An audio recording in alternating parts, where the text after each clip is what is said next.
great places one that now. Double K is pointing out. China owns the largest pork producer. So basically, if you go to the supermarket, and no, I don't eat it either. But a lot of people do.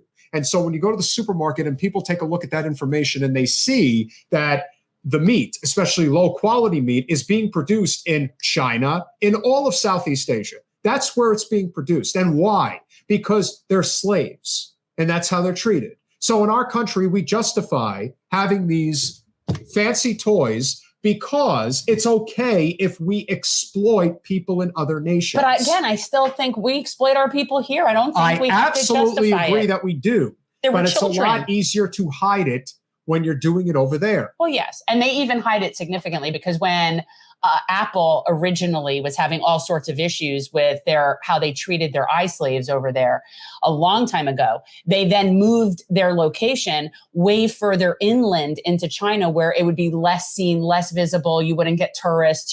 So it has been purposefully moved out of view so that they can continue to basically violate people. Notary, we are not uninformed about China. That's not to say that there aren't things that China has that we don't have. Oh, good God, For example, China has an exceptional, maybe the best in the whole world, high-speed rail system. They have completely utilized the South China Sea for the purpose of endless solar fields. Absolutely, although, of course, Double K. That Absolutely. could be an argument.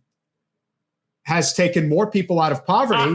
And why have they done that? Because the industrialization of China at our expense has been done at an unbelievable level, on top of the fact that they do have universal health care, that they do have universal education, that they do value, the collective in a way that the United States does not. I don't know if it'll work. No, it won't. But don't worry about it. Keep going. I don't know why you're doing that. What does it matter? Do what you're doing. Because there's something I would rather have up there. That's all. Well, no, I was going to get rid of that. That's what I was Well, it should say generational change, but we'll figure that after the fact. Well, that's what I was trying to do. And let's not get distracted, please. So my point being is that, yes, like any nation, especially an industrialized nation, there are going to be good parts and bad parts. But there is no question that when it comes to actual geopolitics, we get so caught up with what's going on, for example, in Russia, which is insane. But what's going on in China is not a joke. And so we're going to play a quick clip that took place today on Capitol Hill with the CEO of TikTok. And here's what they had to say. It'll be very interesting, and share your thoughts on that.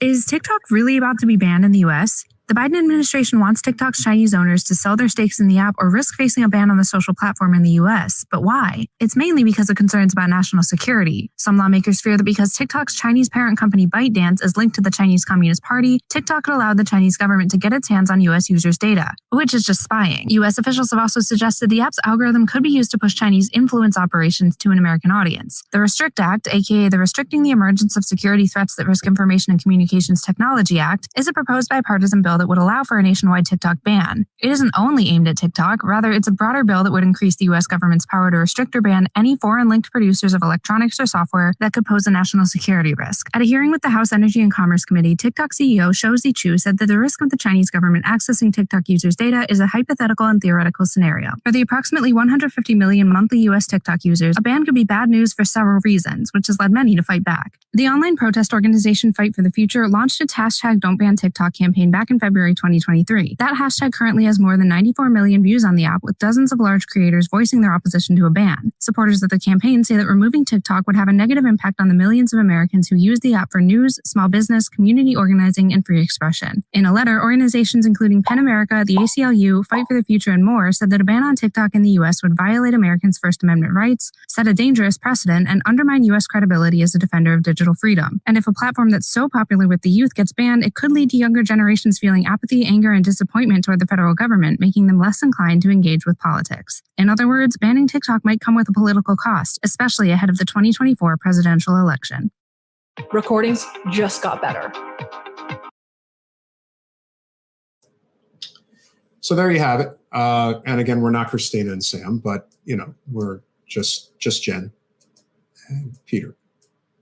So when somebody mentions China and why I think China has a lot of issues, especially on a geopolitical level. My biggest issue is the fact that they have a government structure that basically, if you think censorship is bad in the United States, you can't say anything negative about the CCP. And I know about this specifically when it comes to the NBA. There are many instances where people have been critical of the Chinese government. And what do? They just threaten to pull business. I mean, you can't be critical in any way whatsoever. So do I think that a ban is necessary? I wouldn't say that that's the leap that I would take, but I definitely think if we're going to, have something, it would probably make sense to have some type of regulation. I don't know. What do you think? I don't really know the whole thing about it, but I don't appreciate anything that seems like it's Red Scare, China hypothetically looking at our data as if we're not doing it. Like, this stuff is all nonsense. I don't care. That's how I feel. I don't care. You put your information out there on a public platform. You should not have to, you don't get to assume privacy. Sorry, that doesn't make any sense to me. Why would you have privacy if you're putting something on a public platform? And yes, private companies will take that information and use it to their advantage. They've been doing that for years. So you're going to stop shopping everywhere? I mean, well, I find all of this to be just silly. Well, ultimately what they're trying to do is get them to sell their platform to an American company. What else is new? That'll be for hundreds of billions of dollars. Will it happen? Who the hell knows? But it is going to be interesting because this is becoming a very hot button topic. And it looks like, and again, the reason this becomes a story is because evidently President Biden does want TikTok banned. And so do several other very conservative Democrats. And obviously the GOP is on board with that. So we'll see what happens.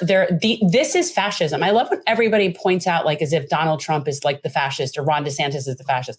All of these things that are censoring our information and our access to information is so scarily authoritarian that I don't know how anybody could be worried about anything else, honestly. Thanks for watching. If you want to support our mission to transform politics into service, please like this video, subscribe, follow us on social media, and consider joining our Patreon, where you'll get early access to our interviews as well as other exclusive content. Links are in the description. Peace out.